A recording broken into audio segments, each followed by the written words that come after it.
"Just a nurse," Dr. Hargrove said, his voice carrying the kind of contempt reserved for people he'd already decided didn't matter. He didn't know she was counting his heartbeat in the cadence of his footsteps. He didn't know that the way she stood, weight balanced on her right leg, left knee slightly bent, was a combat stance practiced 10,000 times on 3 continents. He didn't know that in exactly 47 seconds, the patient in room 304 would code, and the quiet woman he'd just dismissed would be the only person in the hospital who could save him. What he saw was a trauma nurse in her early 50s with grey threading through her dark hair, moving through the ICU like she belonged there, which made her dangerous to the arrangement he'd spent 2 years perfecting. Fluorescent lights hummed their mechanical song above Sacred Heart Hospital's northwest corridor, that particular buzz that existed in every hospital in America, the sound of systems running on autopilot while human beings tried not to fall apart inside them. Brooke Sullivan pushed the medication cart past the nurse's station without looking at anyone, her movements economical and practiced. 2 years. 24 months of keeping her head down, her certifications current, her patient outcomes too good to explain away. The cart's wheels squeaked softly against the linoleum, a rhythm she could navigate in her sleep. She'd worked in worse places than this, makeshift trauma bays lit by chemical lights, forward operating bases where the definition of clean was relative, a pediatric clinic in Kandahar where supplies came in once a month if the convoys weren't ambushed. Sacred Heart felt like luxury. Which meant she had to be careful not to be good enough to be noticed. The patient in 304 lay breathing shallow, post-op appendectomy, 3 hours removed from the operating theatre. Brooke approached the bedside without rushing, reading the monitors the way some people read newspapers, headlines first, then the story underneath. Oxygen saturation 94. Heart rate elevated. Respiratory rate 22. Capillary refill taking longer than it should. She didn't pull the call bell.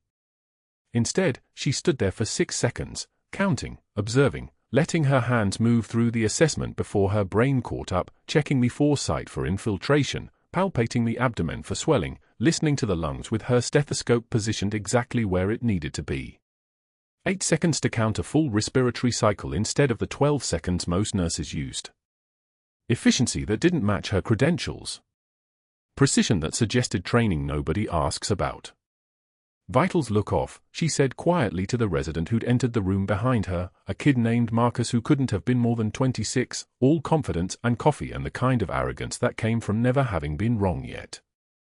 His voice rose when he spoke, that particular pitch of someone explaining medicine to someone he decided was beneath him. "Post-op inflammation. Completely normal. We're probably looking at a minor infection, nothing that." Brooke didn't interrupt. She didn't argue. She simply turned and looked at him with eyes that had seen things that would break people like him into component parts, and then she walked to the medication chart and began documenting her observations in language so clinical and precise that every attending in the hospital would understand what she was really saying: "This patient is deteriorating." The moment passed. Marcus left. Brooke stayed, her hand resting on the bedrail for exactly 90 seconds more, feeling the slight warmth of the patient's leg, reading the fever through her palm the way she'd learned to do when blood cultures took 18 hours and you had to treat based on everything except the lab results. Pain was information. Fever was data. A shallow respiratory rate was a story being written in real time.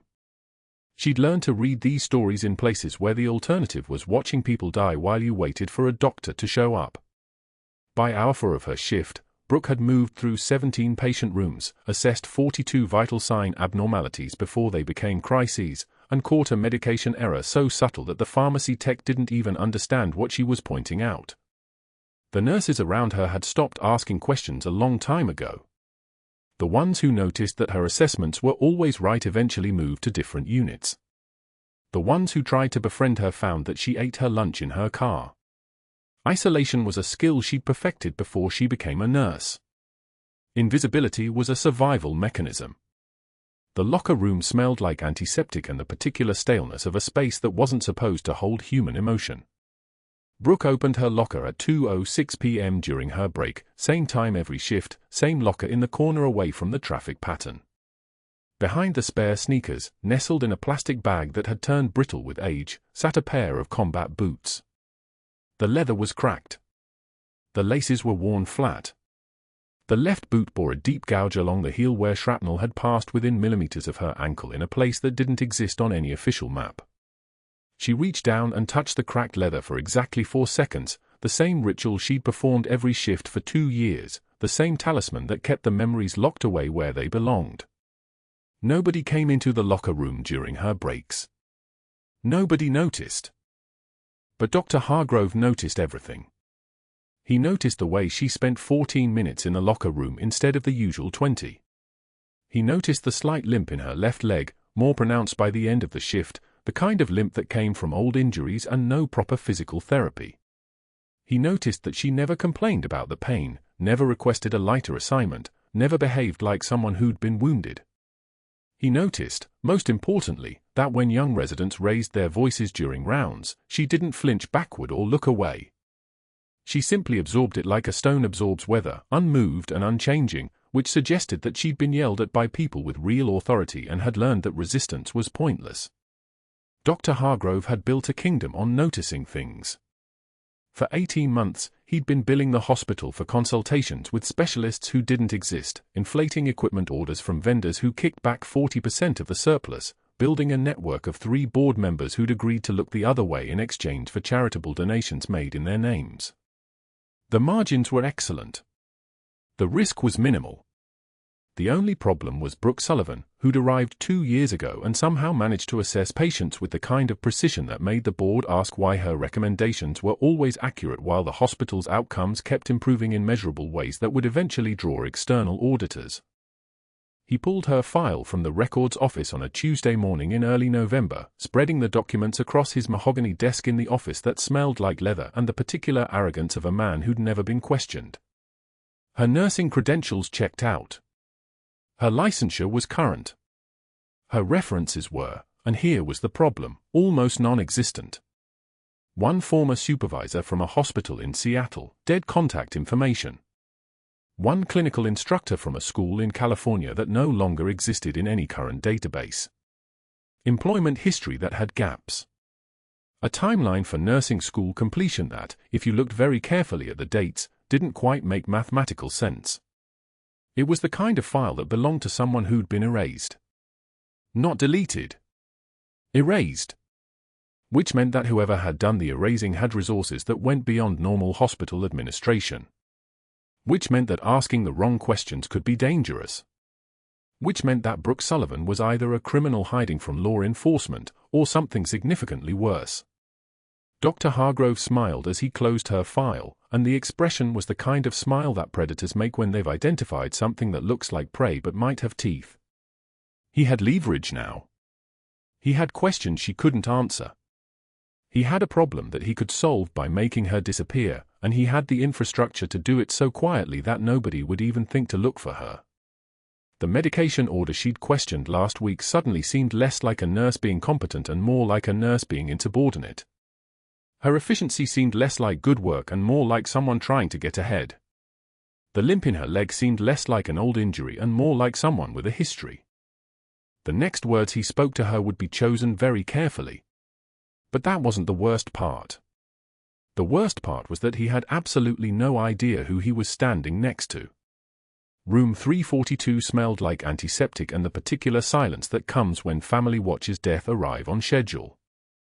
The elderly woman in the bedside chair, Mrs. Chen, 73, post-op day 2 from a bowel resection, had her hands folded on her purse, watching the first-year resident named Davies write orders with the kind of certainty that only comes from not knowing enough to be afraid. Brooke stood at the medication cart reviewing the chart, her eyes catching what Davies had missed: 5 milligrams morphine ordered for a 73-year-old with renal compromise and no post-op analgesia protocol documented. She moved to the bedside, her voice low and level. "Excuse me, Dr. Davies. The morphine dosage." She pointed to the order. Not an accusation. A correction. Should be 0.5 milligrams for, not 5 milligrams. Patient's creatinine is 2.1. Renal clearance is compromised. The resident's face flushed. Mrs. Chen's eyes widened, the kind of widening that meant she understood something dangerous had almost happened. Davies opened his mouth. Before he could speak, the door opened like a statement of dominance. Dr. Hargrove stood in the frame, his white coat pristine, his presence filling the room the way smoke fills a closed space. He took in the scene, the resident, the correction, Brooke standing between them, and something cold moved behind his eyes. "Ms. Sullivan, a word. Now." Not a request. A command. The way he said it made Mrs. Chen pull her purse closer. Hargrove positioned himself between Brooke and the door. The room contracted. Mrs. Chen watched, really watched, as he leaned into the space between them, his voice staying level, which somehow made it worse than shouting. "You are dangerously overconfident for someone with your limited experience." Each word landed like a footfall. This isn't some field hospital where you can cowboy your way through protocols. You don't correct residents in front of patients. You don't circumvent the chain of command. You certainly don't stand there like you know better. He turned to Davies. "The order was fine, Doctor. Continue as written." Back to Brooke. "We clear." Brooke took one measured breath. The fluorescent light overhead buzzed, a sound like electricity trapped in glass. She felt a single tear escape, felt it cold on her cheek, and wiped it away without breaking eye contact with him. Her voice came out steady, glacial, the voice of someone who had swallowed worse than this and kept walking. "I've followed orders under worse men than you, Doctor. I can do it again." The room went dead silent. Mrs. Chen's hand went to her mouth. Davies looked at his shoes. Hargrove's jaw tightened, just slightly, just enough, before he turned and left without another word. But he'd heard her. And that was the beginning. The break room the next day was a stage for a performance everyone participated in except Brooke. She sat at the formica table with her lunch, a container of rice and grilled chicken, something with no smell that wouldn't linger, and watched the mathematics of exile execute itself with precision. Nurse Chen came in first, grabbed her sandwich from the refrigerator, saw Brooke at the table, and the calculation happened in real time, association or safety. Chen chose safety. The chair scraped against linoleum as she left. Then Rodriguez, then Martinez, not the dead one from Baghdad, a different Martinez, a pulmonary nurse who'd smiled at Brooke in the hallway last month but didn't smile now. The room emptied. Brooke sat alone under lights that hummed like insects, eating lunch she no longer tasted, understanding that this was a message being delivered in a language everyone spoke fluently. She was being removed from the collective body. She was becoming the thing people walked past without acknowledging. Hargrove had calculated perfectly. It wasn't the humiliation that broke people. It was the isolation that came after. On Thursday, the write-up appeared on the unit board in the hallway where everyone gathered during morning rounds. Formal. Printed. Official. It was positioned at eye level, impossible to miss. By 10 a.m., 63 people had read it. By 2 p.m., everyone had. Brooke felt it like radiation, the weight of being officially, permanently, publicly declared a problem. But that wasn't the worst part. The worst part came during the staff meeting when Hargrove, sitting at the head of the conference table with his laptop open, asked about staffing ratios for the next quarter. He gestured toward her with a smile that showed teeth. "Let's hear what Wannabe thinks about the numbers." Not Ms. Sullivan. Not Brooke. Wannabe. The nickname was a virus. Rodriguez used it the next day. Chen used it quietly when she thought Brooke couldn't hear. By the end of the week, Wannabe's on 3, ask Wannabe about the labs, did Wannabe catch that error or did it almost kill someone again? It was small. It was corrosive.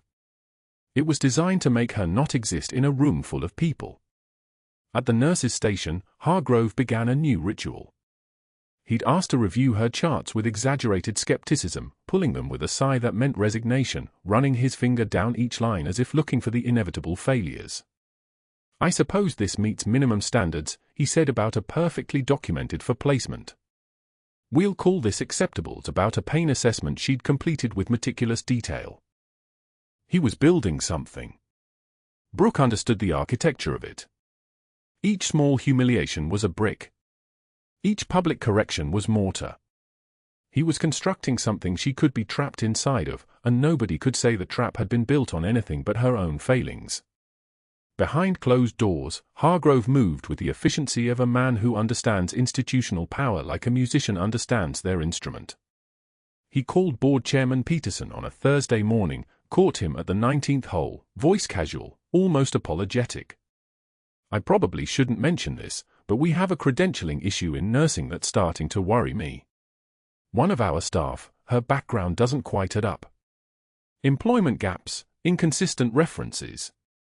I'm just flagging it for oversight purposes. Liability concern, you understand." Peterson said he understood. Hargrove had already planted the seed. Then the calls to Brooke's listed references. The nursing program director at Old Dominion returned a message saying employment dates cannot be verified at this time. The previous hospital listed a different address than the one on file. The gaps were there, not mistakes, but absences, deliberate erasures from a life that had been classified and erased by the United States military. A life she'd been ordered to forget. A life that would get her killed if it surfaced. Hargrove scheduled a meeting with Linda Morris from Healthcare Compliance Associates for the following Tuesday. Morris arrived with a leather portfolio and the expression of someone who discovered inconsistencies before and enjoyed doing it again. She sat across from Brooke in the HR office, cold, beige, the color of bureaucracy, and asked questions with the precision of a woman building a file that would stand up in court. "Can you explain the 4-year gap in your employment history between 2004 and 2008? Brooke's hands wanted to shake.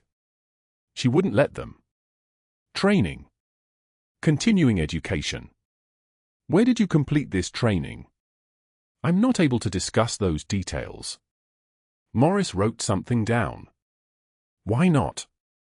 "Personal reasons." "Ms. Sullivan, we're trying to verify your nursing credentials.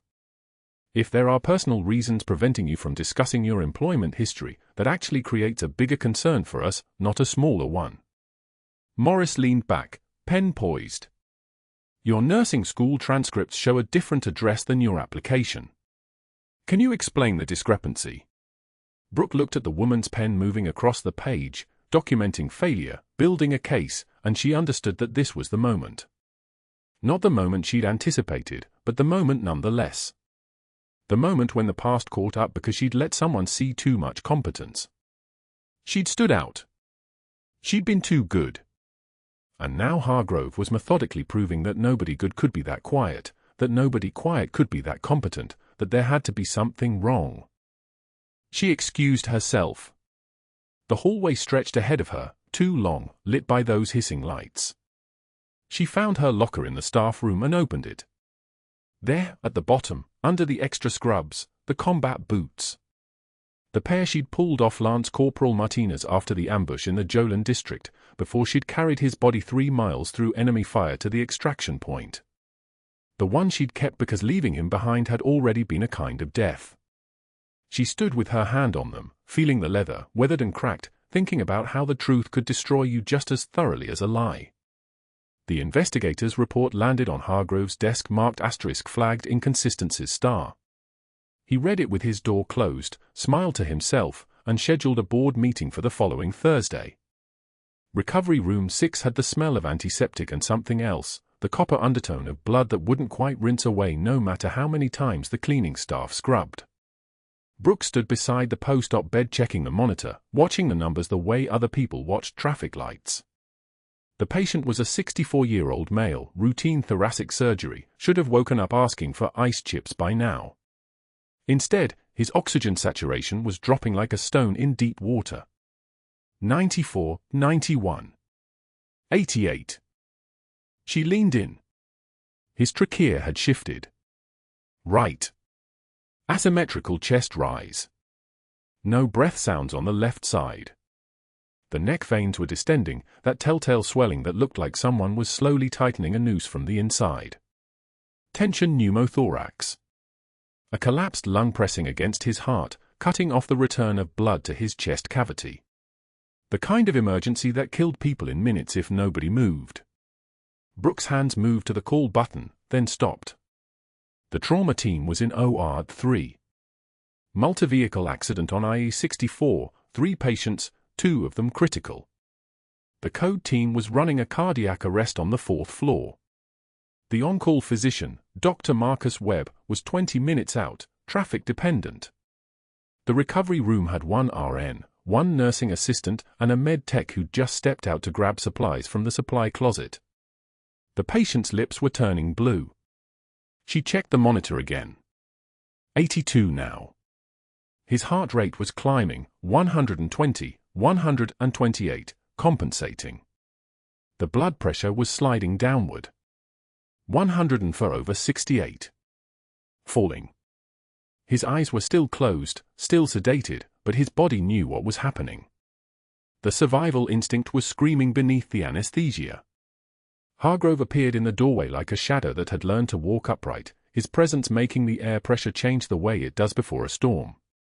He was holding a tablet, still in his pressed white coat, looking at her the way a man looks at a chess piece he's about to remove from the board. "Dr. Webb is en route," he said. "You will wait for proper authorization." Brooke didn't look at him. She was watching the numbers. 78 now. The trachea deviation was getting worse. She could see it in the patient's neck, that unnatural angle, like someone had tried to twist his head slightly and it had stuck. The hiss of his breathing was becoming a whistle. Stridor. That's what they called it. The sound of a body begging for air. "The patient is deteriorating," she said quietly. Statements. Not questions. "The physician is en route," Hargrove repeated. His voice had that particular quality of authority that wasn't actually authority at all, just a man who'd learned to make his arrogance sound official. "This is above your pay grade, Ms. Sullivan." She met his eyes then. Just for a moment. Long enough to see the calculation there, the chess move he was already planning. If the patient coded on her watch, her termination was justified. If she acted outside her scope without physician authorization, same result. Different angle, same destination. He'd boxed her in with a single sentence, and they both knew it. The patient's SpO2 dropped to 71. The body on the bed convulsed slightly, a reflexive gasping even through the sedation. His skin had taken on that grayish-white quality that meant his oxygen-starved cells were screaming for help. The monitor beeped its frantic warning. 71-68. The descent was accelerating now, an avalanche in slow motion. The kind of descent that ended in flatlines and code teams and families in waiting rooms getting phone calls that changed their lives forever. Brooke moved past Hargrove toward the crash cart. The motion was fluid, military precise, the kind of movement that came from muscle memory and muscle memory alone. No hesitation. No asking permission twice. Just velocity and purpose. She felt his hand grab her shoulder. It was a surgeon's hand, soft from years of not doing real work, manicured and pale. She shrugged it off without breaking stride. "I'm ordering you to stand down, Sullivan." His voice had changed. The confidence was fracturing, replaced with something that sounded almost like desperation. "You will face immediate termination if you proceed without." She was already at the supply drawer.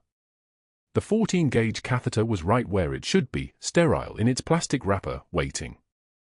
She tore the wrapper open with her teeth, a habit from another lifetime, another location where speed mattered more than protocol. The needle was thin, precise, designed for speed and accuracy. She'd done this before. Not on a surgical floor in Norfolk. In a military field hospital in Baghdad with mortar fire echoing outside and a Marine who didn't have 20 minutes. The patient's oxygen sat was 59 now. The monitor's beeping had become almost continuous, one long note of alarm. The room filled with it, the sound like a car alarm going off inside her skull. Brooke positioned the catheter at the second intercostal space, mid-clavicular line. The anatomical landmarks were the same on every body. First rib, find the second one below, go lateral, place the needle. The technique didn't change based on hospital credentials or what some arrogant surgeon thought he could authorize. She pressed the needle through the chest wall. The hiss of air escaping was immediate and unmistakable. That sound. That particular release of pressurized air that meant the crisis was turning. The pneumothorax decompressing, the pressure equalizing, the lung beginning its expansion. The patient's body went rigid for a moment, then relaxed, the tension draining from him like water from a broken vessel. His lips were still pale, but they weren't quite so blue anymore. His oxygen saturation was already climbing. 68, 74, 81, the descent had stopped. The reversal had started. Hargrove's face had gone white, not with concern for the patient, but with rage. Pure, undiluted rage at the fact that she'd moved, she'd acted, she'd succeeded. He pulled out his phone with shaking hands and walked out of the recovery room without saying another word. She heard him in the hallway, his voice low and controlled, but the anger underneath it like a live wire. "Board Chairman Peterson?" "Yes, it's Dr. Hargrove. I know you're on the back nine. I need to talk to you about something that can't wait." The patient's oxygen saturation reached 94. Sinus rhythm steady on the monitor. Color returning to his face like someone was turning up the brightness on a photograph. Within the hour, Dr. Marcus Webb arrived, reviewed the needle decompression site with clinical approval, and the patient was stabilized and moved to the ICU for monitoring. The crisis had passed. The patient would recover. But that wasn't the worst part. Security arrived at 3:24 p.m. 2 officers in pressed uniforms who wouldn't meet her eyes as they walked her to her locker. She had 10 minutes to collect her belongings. The nursing staff watched from doorways, not meeting her gaze, not offering support, just watching the way people watch a car accident on the highway. The combat boots were still at the bottom of the locker where she'd kept them for 2 years, untouched and unmissable. She left them there. They belonged to a different person anyway. A different life. A different woman. The formal suspension notice was waiting in her personnel file when she got home. Dr. Hargrove's signature was crisp and authoritative. The charge was simple and devastating, practicing outside her scope of practice. Acting without physician authorization in direct violation of hospital protocol. Insubordination and reckless endangerment. By 4:56 p.m., Board Chairman Peterson had received phone calls from 3 board members who owed Dr. Hargrove favors. Small favors, mostly. A recommendation letter here, a hospital committee seat there. But favors accumulated like interest, compounding year after year until they added up to a debt that was due. The board meeting would be Thursday. The outcome was already decided. But Brooke didn't know that yet. All she knew was that she'd saved a man's life, and the man whose career depended on her staying invisible had finally seen her clearly. And that kind of clarity, once achieved, was impossible to unsee. The board meeting happened on a Tuesday afternoon without her in the room. Brooke knew this because her apartment was silent enough to hear the refrigerator hum, and she'd spent the last 8 hours refreshing her email like a reflex, watching nothing arrive. At 3:41 p.m., the notification came through, administrative leave pending review. Not suspension. Something quieter. Something that sounded official and permanent. The termination letter arrived 4 days later, printed on cream-colored letterhead with the hospital seal embossed in the corner like a threat disguised as formality. She read it standing in her kitchen without sitting down, a habit from 20 years of standing through 18-hour shifts, through briefings that lasted until her legs locked and her mind went into that cold, clear place where pain was just information.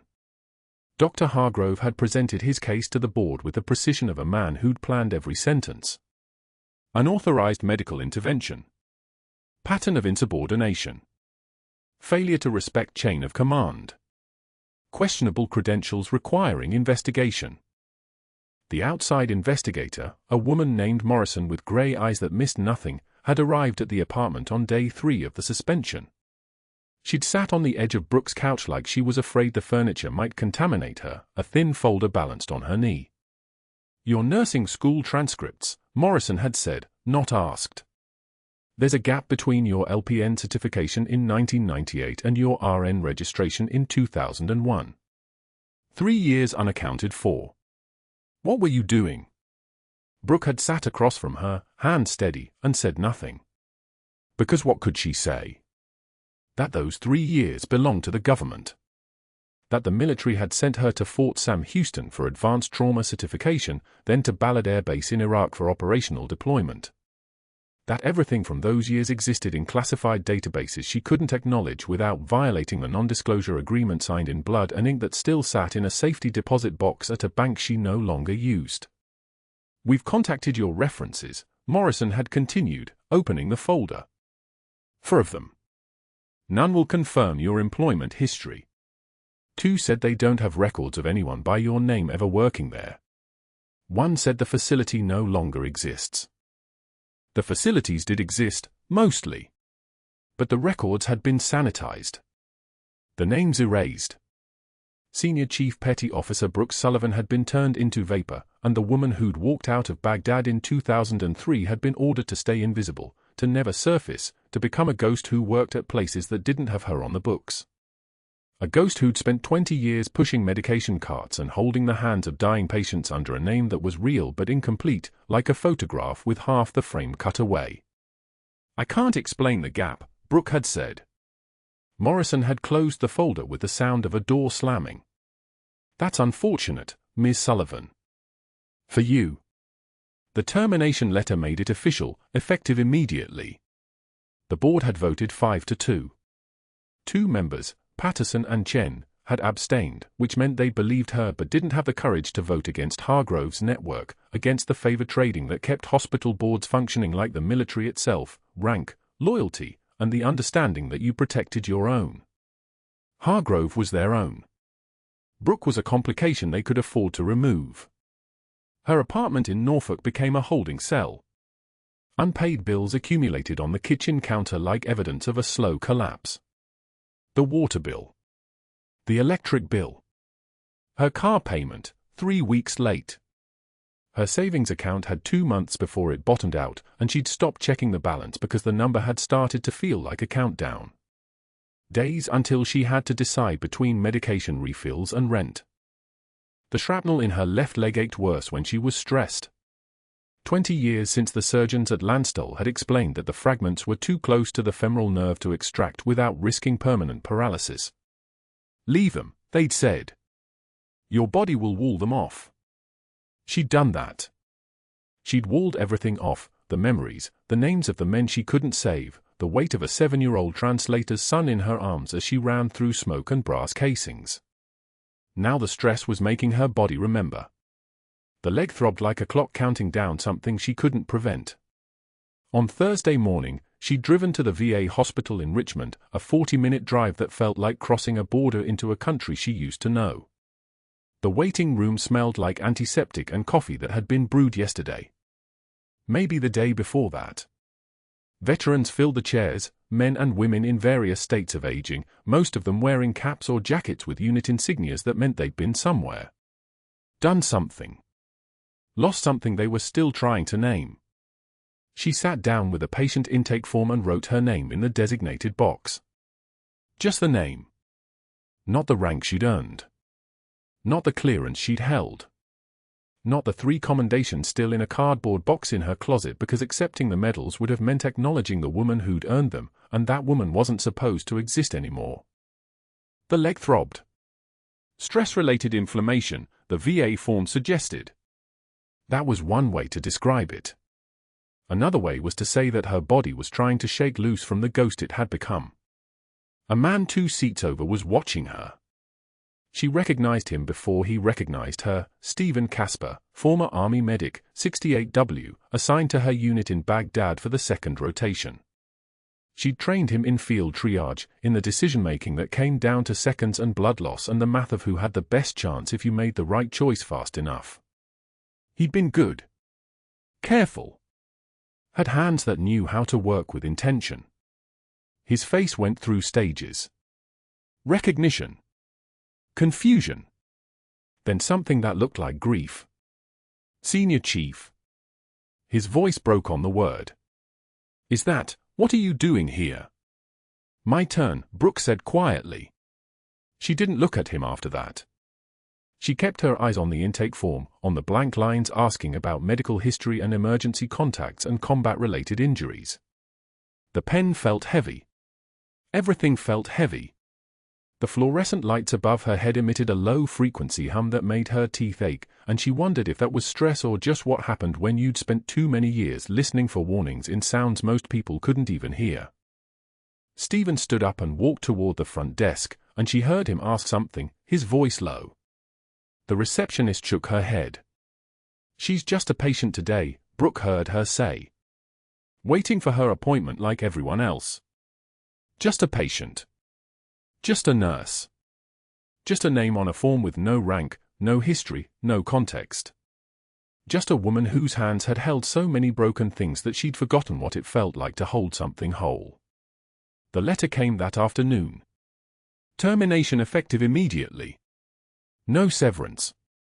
No references. No path forward except the one that led backward, into the thing she'd been running from for 20 years. She sat in her car in the parking lot and didn't cry. Senior Chief Petty Officer Brooke Sullivan didn't cry. She sat very still and felt the shrapnel in her leg pulse like a countdown, and understood that the ghost had finally run out of places to hide. 2 weeks passed like a held breath. She'd taken a job at a drugstore for minimum wage, watching the hours on the register tick past while her fingers remembered how to calculate medication dosages out of muscle memory she couldn't shut off. The paychecks were already insufficient. The future was a blank map with no coordinates. Sacred Heart called her on a Wednesday. Not Hargrove. A voice she didn't recognize from Human Resources asking if she could come in for exit paperwork. Mandatory interview. Standard procedure. She'd said yes because she had nothing left to lose, and because part of her still needed to see the place one more time, to confirm that she'd actually existed there, that the last 2 years hadn't been a fever dream. She arrived at 2:15 p.m. wearing scrubs she'd brought from home because she no longer had hospital scrubs that were legally hers. She checked in at the administrative office on the 3rd floor, windows overlooking the ER like a glass cage designed to let you watch the world you used to belong to. The HR coordinator handed her forms. Name verification. Final pay stub reconciliation. Acknowledgement of non-disparagement clauses. The ER below was busy. 2 ambulances pulling up. Trauma bays opening. The choreography of emergency unfolding without her in it. She was signing the second form when the intercom crackled to life. Trauma alert. 2 simultaneous arrivals. Bays 2 and 4. She looked down through the glass partition. Bay 4 was receiving an older man, Middle Eastern features, left shoulder bleeding, security guards walking beside the stretcher. Bay 2 had a patient being transferred from a stretcher to a hospital bed, and even from 3 stories up, even with the distance and the angle and the 20 years between them, she knew. The decorated dress uniform. The way he held himself even while being positioned by nurses. The bearing of a man who'd learned authority the hard way, by surviving things most people didn't survive. And then he looked up. Directly at the glass. Directly at her. His eyes found hers across the impossible distance, and something in his face shifted. Recognition. The same way Stephen Casper's had shifted, but this was different. This was a man looking at a legend he'd been searching for. A man whose eyes said, "I found you." Brooke's hands went still. The pen she was holding felt like it weighed 1,000 pounds. She stood without thinking, walking toward the glass, and in Bay 2, the general sat up, actually sat up despite the 4 lines and the monitors and the nurses trying to keep him flat, and his mouth formed words she couldn't hear but could read. Senior Chief Petty Officer Sullivan. The room below exploded into motion. The trauma bay erupted. Doctors froze. Nurses pivoted toward the stretcher wheeling through the ER doors, but the man on it, older, asylum papers visible in his intake file, wasn't looking at them. His eyes locked across the room on Brooke, and his voice came out in a rush of Arabic, then broken English, each word climbing in volume and desperation. "Senior Chief, Baghdad, the angel who saved the children." The fluorescent lights hummed their relentless rhythm. Brooke's hand stilled on the medication cart. She didn't turn. Didn't acknowledge. The composure that had held her invisible for 2 years threatened to crack, but muscle memory took over, the same discipline that had kept her alive in places where hesitation meant death. Breathe in. Count to 4. 1 measured exhale. Her face remained blank, but her shoulders straightened infinitesimally. The man's voice climbed higher. You came back. You came back. The attending physician moved to intercept, but before he could speak, the sound of sheets tearing came from the adjacent bay. The general, admitted 6 hours ago with cardiac arrhythmia, connected to 3 monitors and 2 4-lines, sat up despite the electrodes, despite the oxygen cannula, his eyes moving from the stretcher to Brooke with the precision of tactical assessment. His voice carried the weight of command, steady as armor. Senior Chief Petty Officer Sullivan. I've been searching for you for 2 years. You pulled me from a burning Humvee when I was 7. When I was my translator's son. The room didn't just go quiet. It collapsed into silence so absolute you could hear the ventilator wheeze from the isolation unit 3 beds over. Nurses exchanged glances. The intake clerk's fingers froze above her keyboard. A monitor alarm somewhere down the hall seemed impossibly loud, then distant, then irrelevant. The general's face, weathered, scarred at the left temple, eyes the color of a stormy Atlantic, held no doubt. No question. Just recognition. The kind that comes from survival, from shared darkness, from the knowledge that only one person on Earth could have done what he was describing. He gestured, and from the ER waiting area stepped a man in dress uniform, shoulders the width of a doorframe, chest decorated with ribbons that climbed toward his throat. SEAL team insignia on his collar. The SEAL's eyes found Brooke in the same instant the general's had, and something shifted in the room's atmosphere, as if the air pressure itself had changed. The SEAL walked to the foot of the general's bed, his movements fluid and economical, the terrifying grace of apex predators who'd learned to move through chaos without disturbing it. When he spoke, his voice carried the rasp of someone who'd yelled orders across battlefields, 3 Navy Crosses. 2 Silver Stars. The only woman to lead a Special Forces medical unit in Baghdad. That's the record we found when General Chen authorized the declassification. That's who you're looking at. Brooke stood motionless beside the medication cart, her fingers still resting on cold stainless steel. Her jaw clenched once. The trembling wasn't fear. It was restraint. She still wore her scrubs. Still had her badge clipped to her pocket. Still looked like just another nurse in a unit full of nurses. But the SEAL was watching her face with the intensity of someone reading tactical intelligence, and his expression shifted into something that looked like awe.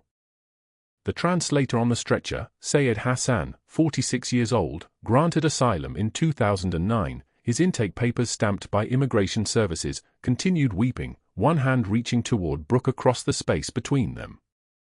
You came back. You saved the children. Saved me. Senior Chief, you saved. An alert chimed. Hassan's cardiac monitor spiked irregular. The attending physician moved immediately, all professional reflex, but Brooke was already there, hands moving like they'd been waiting 2 years for permission to remember their training. Medication. Rate control. She didn't speak. She didn't need to. The competence radiated from her like heat, and the attending stepped back, yielding space the way a junior officer yields to rank. 3 minutes. Hassan stabilized. His heart rate dropped from 142 to 98. Normal sinus rhythm. The older man's breathing steadied, tears still streaming, but his eyes never left Brooke's face. Thank you. Thank you, Senior Chief. It was the SEAL who spoke next, his voice low enough that only those closest could hear. We've had people looking for you for 24 months. Classified records were destroyed or erased. We found fragments in 3 different Pentagon databases. Fragments that made no sense until we found the ones that did. Until we understood what happened in Baghdad. Brooke's eyes moved to the SEAL's face. When she spoke, her voice had dropped an octave from the deferential tone she'd used in Hargrove's presence. When she'd been hiding. This voice carried command authority, precision, the kind of calm that comes from having already survived the worst. Sayed Hassan. Your family. Baghdad, 2004. The orphanage on Jolan Street. You remember. The SEAL's eyes glistened. You remember our names. Before Brooke could respond, footsteps echoed through the ER corridors. 3 figures in dark suits moved with the deliberate pace of federal agents, and the lead one, woman, 40-something, FBI credentials in one hand, made directly for Hargrove's office. Behind her came the security chief, and behind him came Dr. Hargrove himself, exiting his office just as the lead agent arrived. Her voice carried across the ER floor with institutional authority. Dr. Marcus Hargrove, we have a warrant. You're under arrest for Medicare fraud, forgery of federal documents, witness tampering, and obstruction of justice. We caught you attempting to forge Senior Chief Petty Officer Sullivan's military discharge papers. What you didn't know is that those records are classified. Classified FBI bait. You took it. You fabricated it. And you just committed federal crimes doing it. Hargrove's face drained of color so completely that for a moment Brooke wondered if he was about to arrest his own cardiac rhythm. His mouth opened. Closed. Opened again without words forming. The second agent was already reading rights, pulling handcuffs from her belt, the metal gleaming under harsh fluorescent lights. The click of cuffs locking around Hargrove's wrist sounded like a period at the end of a sentence. Like finality. The attending physician who'd supported Hargrove's narrative about Brooke walked past without meeting anyone's eyes. The 3 board members who'd voted for her termination stood frozen near the trauma station, watching as federal agents led the man who'd orchestrated everything toward the exit, past the nurses who'd shunned Brooke, past the compliance officer who'd been paid $15,000 to manufacture lies. Hargrove's eyes found Brooke one last time, and whatever he saw in her face, not anger, not vindication, just the absolute calm of someone who'd already won, made him look away first. The ambulance bay doors closed behind the agents. The sound echoed through the ER like a confession. The general was still sitting up, still connected to his monitors, and he gestured again toward Brooke with the ease of someone accustomed to being obeyed. Senior Chief. We need to talk about what comes next. The SEAL stepped closer, his hand extended. When he spoke again, his voice carried respect the way some people carried weapons. Admiral James Chen. I flew in with the general because we need to know if you're willing to come back. Not to this hospital. To us. We've got an opening. Director of Trauma Operations for SOAR Command. We need someone who understands what we do. Someone who's been through what we've been through. Brooke looked at Hassan, still crying softly on his stretcher, still reaching toward her with gratitude written across every feature. She looked at the general, who'd spent 2 years searching for her because in a 7-year-old's mind, the woman who'd pulled him from a burning Humvee was something close to divine. She looked at her hands, still steady, still competent, still unmarred by trembling, and then at the ER staff who were staring at her like they'd never seen her before. Because they hadn't. They'd seen a shadow. A borrowed name. A nurse with mysteriously thin credentials and a haunted expression. But she wasn't hiding anymore. I need to finish my shift, Brooke said quietly. Just that. 6 words. Command voice wrapped in civility. The attending physician nearly nodded before catching himself. The SEAL smiled. It wasn't a smile meant for humor. It was the kind of smile that acknowledged understanding. We'll wait. We've got time. General Chen's got 48 hours of medical clearance before we fly out. We can talk about it then. Brooke turned back to her medication cart, back to the routine of hospital work, but something fundamental had shifted. The invisibility was gone. The mask was cracking open, and somewhere beneath it, a rank she'd been forced to bury for 20 years was stepping back into the light. Over the next 72 hours, the full scope of what Hargrove had done unwound like a detonation. FBI forensic accountants presented evidence, $340,000 in phantom consultations billed over 18 months, equipment orders inflated by 40% with kickbacks from suppliers, insurance fraud involving procedures that never happened. Board Chairman Peterson resigned when his golf game conversations with Hargrove surfaced in emails, revealing prior knowledge. The 3 board members who'd voted for Brooke's termination faced their own investigations. Linda Morris, the compliance investigator, the one paid $15,000 to manufacture problems, lost her nursing license when those same emails surfaced. The patient Brooke had saved with a needle decompression, Robert Jong, gave a televised interview. His voice carried the raw emotion of someone who understood how close death had come. Dr. Hargrove ordered the nurses to wait. Ordered them to let me code. My oxygen was already 70%. A suspended nurse saved my life anyway. She disobeyed a direct order from a physician to save me.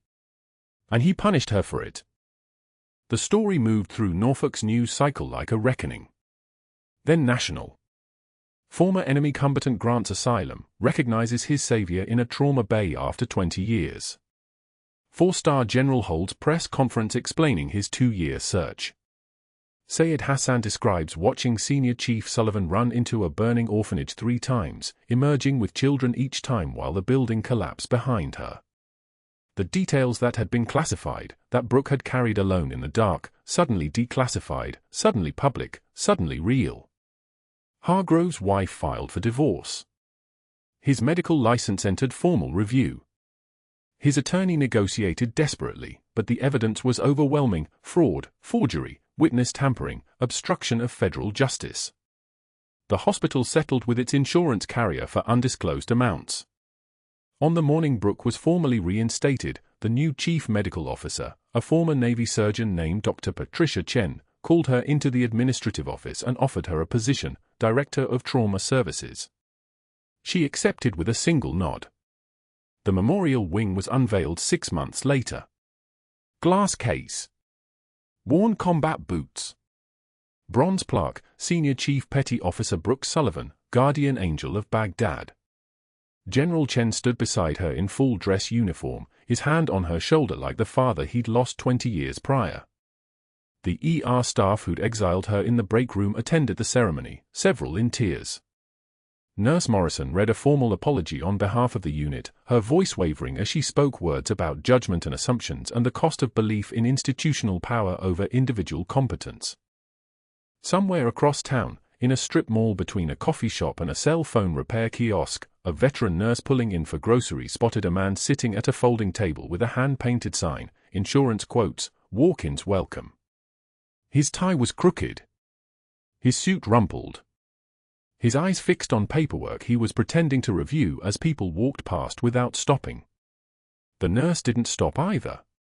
Some lessons, once learned, didn't need reinforcement. At Sacred Heart, Brooke led morning rounds with quiet authority, her limp still visible but her voice steady, training a new generation of trauma nurses in the discipline of calm under pressure.